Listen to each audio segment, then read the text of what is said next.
As I'm wrapping up my trip, another thing that's top of mind for me, of course, is making sure that British Columbia is prepared for the upcoming wildfire season. April 1st, 2025 marks the beginning of the 2025 wildfire season, and it's a real opportunity, a real honor for me to be here at the Merritt zone, to be able to engage with people who I look up to.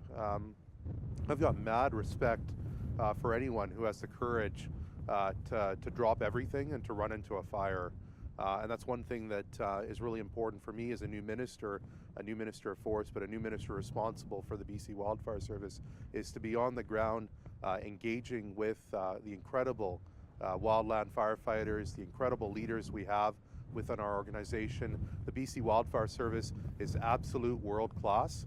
And it's a real honor for me as a new minister to be able to get to know the incredible team that I'll be working very closely with in the weeks, months, and years ahead. As we begin the 2025 wildfire season in a couple of weeks, we were joking as we were walking in that this place, even though it's windy right now, this is very much the calm before the storm, because in a couple of weeks, this is going to be a really busy place. Nearly a couple hundred new recruits are going to be coming to this zone, to this provincial training center, to begin the boot camps. And I want to acknowledge that this has been a record-breaking year in terms of the number of applications that have come in. Nearly 1,700 applications of people, men and women, who have put their names forward wanting to be a part of the BC Wildfire Service family and team. And also, in particular, January was a record-breaking month in terms of applications. Nearly 600 applications in January alone. We've made some adjustments and changes over the last year to better ensure that we get more applications. We've got great people working all year round. It was a couple of budget cycles ago that our government made the decision to make the BC Wildfire Service full-time year-round. And I'm really proud of the work that this team does. I'm looking forward to coming back again and again to ensure that the people here know how much, for me as the minister, but also on behalf of British Columbians, how thankful we are. It's already been a busy start for the BC Wildfire Service. Many folks will remember that it was just a couple of months ago that we were dealing with the ramifications of the devastating wildfires in California. And I just want to say that I had an opportunity to visit CAL FIRE, to be able to engage with the chief down there, and he spoke so very highly about the relationship that BC Wildfire Service and CAL FIRE have. We've got a training center here, but we've also got a conference happening in Penticton in a few weeks, and I'm really excited to share that there's going to be representatives from CAL FIRE at that conference. We're working very hard to find ways to be able to strengthen our partnership. We already have an agreement in place, and we know that CAL FIRE relied on resources from across the country, from across the world, but they spoke very highly of the unique partnership that BC Wildfire Service has with CAL FIRE as well, and how we can strengthen that relationship. And again, for me, it was really important for me to reiterate that British Columbians know all too well the devastating impacts of wildfires, and it's so important for us to be able to support our neighbors down south, and I know that they're going to do the same if we need them this upcoming wildfire season. Again, record number of applications. We certainly will have more to say in the weeks ahead as we look at what the outlook for the wildfire season is going to entail in 2025. But what I've learned today, just in engaging with the incredible team we have here, is every day is different, every week is different, and we have to be prepared for the worst case scenario. And I'm very confident as a new minister that we've got a fantastic team in the BC Wildfire Service. We've got great relationships on the ground in every part of British Columbia as we begin this work. So I want to thank you for being here and happy to take any questions.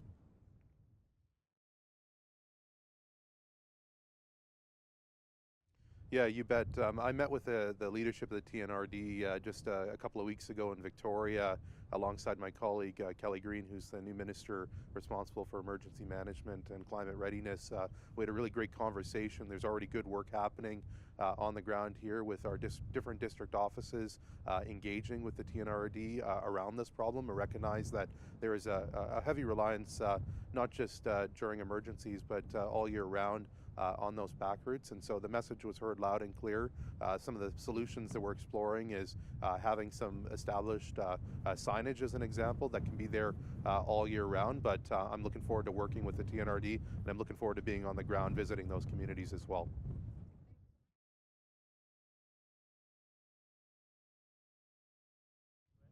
Well, look, when I was down there engaging with CAL FIRE, they spoke so highly of the relationship between BC Wildfire Service and CAL FIRE.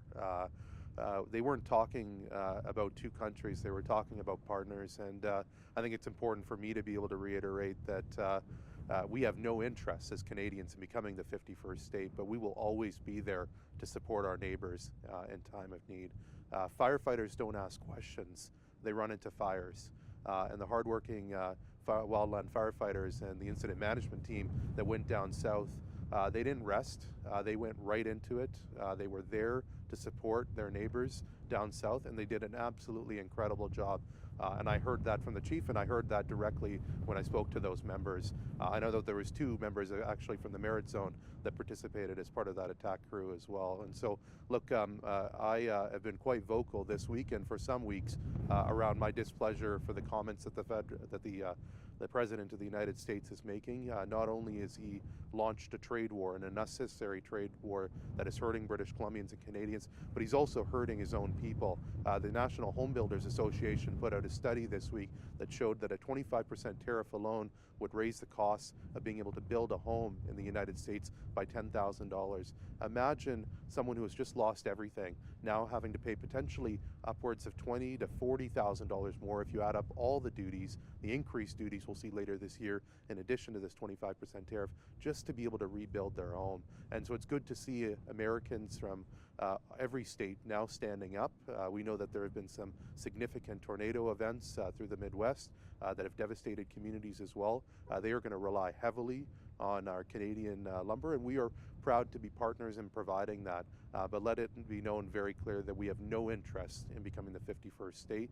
And so when you attack our country, when you attack our sovereignty, we're going to stand up as a government for British Columbians, and that's what we're doing. We're not going to roll over, and I think the President is realizing that.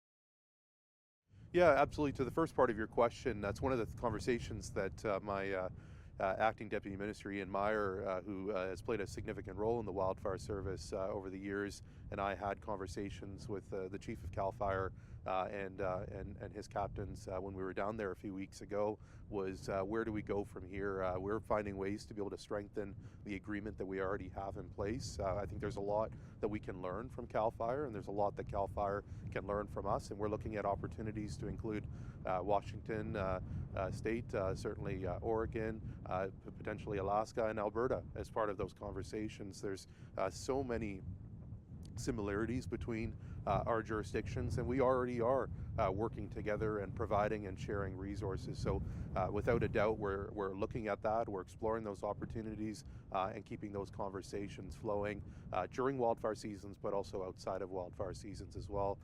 To your second part of the question, if you could just remind me what exactly.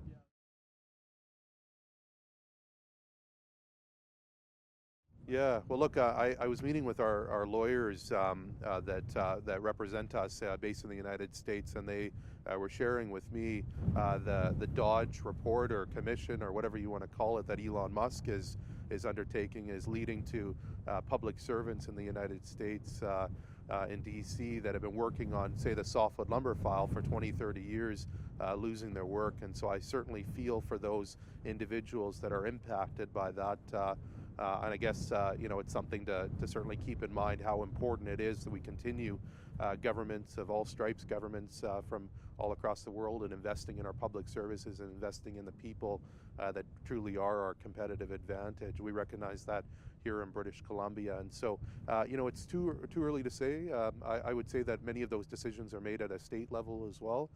And in engaging with Secretary Crayfoot's administration while I was down there, they certainly didn't give me any intentions that they were going to allow cuts to impact their preparedness. I think if you look at what has happened in Southern California, this has reignited some energy down there, and it certainly has reignited some energy in me and the BC Wildfire Service to ensure that we're continuing to be innovative and stepping up our game to ensure that we're better protecting British Columbians well into the future.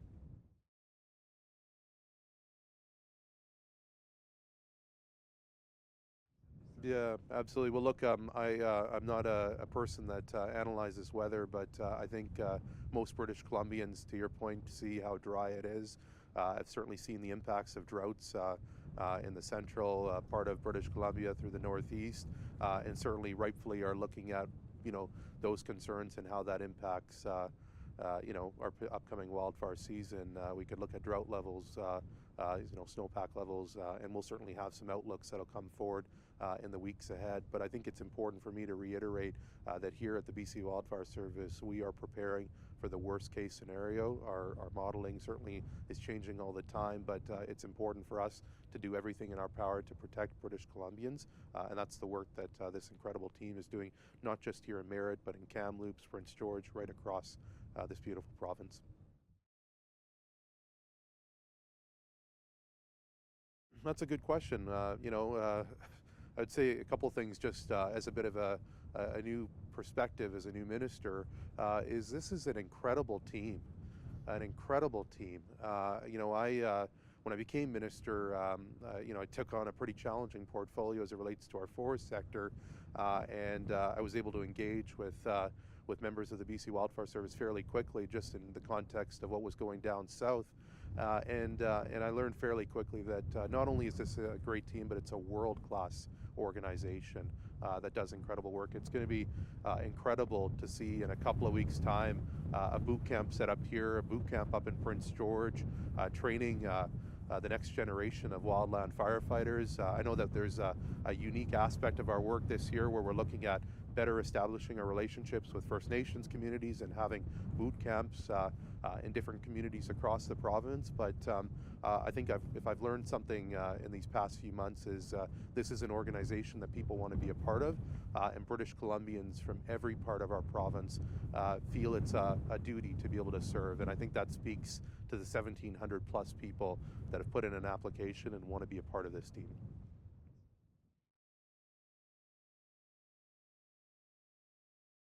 Well, look, as a new minister, I'm significantly concerned about what the future entails. But I'd be concerned whether snowpack levels were high or not. And so, I just want to reiterate it is so important for us here at the BC Wildfire Service to be ready all year round. Again, it's one of the reasons why we made the Wildfire Service full year round a couple of budget cycles ago. It's why we continue to invest in this work.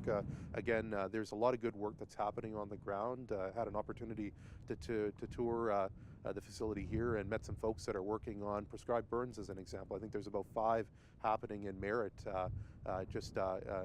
have been happening and will be happening for the next number of weeks. And so there's a lot of wildfire mitigation work that's happening. We've invested record dollars in the Forest Enhancement Society of BC. We're working with nations on commercial thinning, partial harvesting, selective logging efforts, all around better protecting and fireproofing our province. It's clear that there's a lot more work to do, and if we look to California, it's clear that we have much more work to do to better prepare ourselves. And so there's an incredible group here in Merritt, in Kamloops, right across the province, including in Victoria, that are looking and doing those analyses.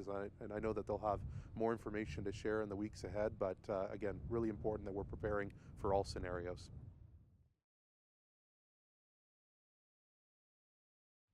Yeah, certainly could feel like that for the hardworking folks here. Spending so many of their days in camps. But again, I think if you look back to California, very similar climate to us. There was a lot of people caught off guard with wildfires in January, and so I was up in Prince George. And much of the northwest the first couple of weeks of January, and I often joke with my team that I'm from I'm from Langford, and so I don't know how you guys do it sometimes with your weather, and so I dressed for -30 when it was +4 most of the time, and you could tell because I was the only one in a big puffy jacket, and everyone else was dressed as if it was 20 degrees out in Langford. So look, I think again we're needing to adjust. Climate change is having a devastating impact here in British Columbia and across the world, and it's so important that we are assessing, we're innovating, we're using nighttime goggles, we're innovating in terms of the technology we use, and we just have to be better prepared. And I think there was a lot taken after the 2023 wildfires. Again, the worst wildfire season on record in British Columbia. The Premier launched an expert task force, and one of the commitments that I have in my mandate letter is to fulfill the recommendations from the task force, an expert task force of British Columbians, but also had representatives from CAL FIRE and outside of British Columbia as well.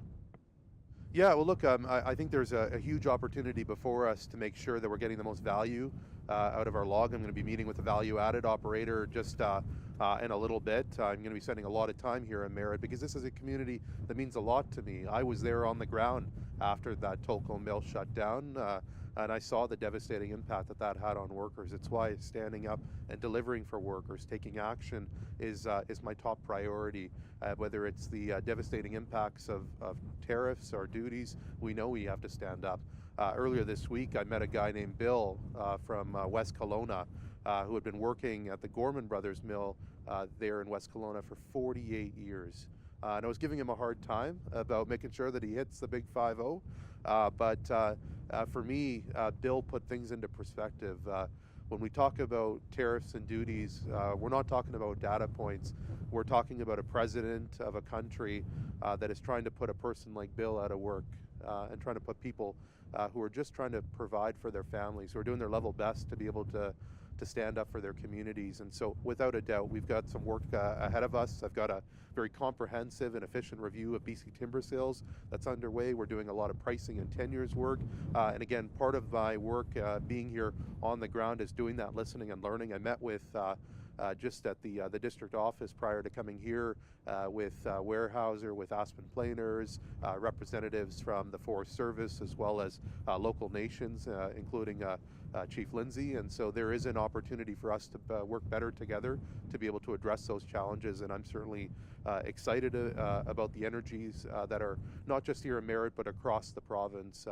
I've seen over my time in government forestry go through this boom and bust, and if there's something I hope to accomplish is working together with First Nations, working together with this entire sector to create stability for workers, certainty and predictability for industry to be able to make the investments they need, and I think there's an opportunity for us to do that in the weeks ahead.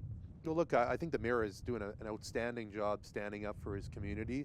He's a fighter. I appreciate that. I've got a lot of respect for that because I'd like to think that I'm a fighter as well. You have to be in these challenging portfolios. And so, again, you know, my critic from the Conservatives has been talking about how it's important for me to take action, and I agree with him. I am going to be taking a lot of action, but it is so important to be on the ground in these communities, listening to people. I was in Vanderhoof a couple of months ago, and I participated in what probably is something that no forest minister has ever done, and that's a public town hall with 300 people, a community that lost 500 jobs in December of 2024. It's so important that we get out on the ground, we listen to people, and again, what I've learned here in Merritt is how important it is that we stand up for our forest sector, we get the sector back on its feet, and we deliver for workers, and we do so in a way that respects the Indigenous peoples, respects the First Nations communities that have called this land home since time immemorial. Yeah, look, I think there are huge opportunities through wildfire mitigation work, through rehabilitation. I had an opportunity just a couple of months ago to fly over the territories of the Chislada First Nations just north around Burns Lake, and it was pretty impactful for me to fly over a First Nations community where almost 50% of their traditional territory has been burnt in wildfires in the past several years, a decade plus. And so I think there is a huge opportunity for us to look at reforestation. I've asked my chief forester and his team to do some work to ensure that we are redoubling our efforts. We're going to be planting lots of trees this year, but it's clear that we have to do more. We certainly have to find ways to be able to get wildfire salvage out and doing more reforestation, and that's going to be a big priority for me. And it's not something that's not going to benefit us necessarily in the short term, but again, it's about thinking 7 generations ahead. It's thinking about the type of forest sector we want 100 years from now.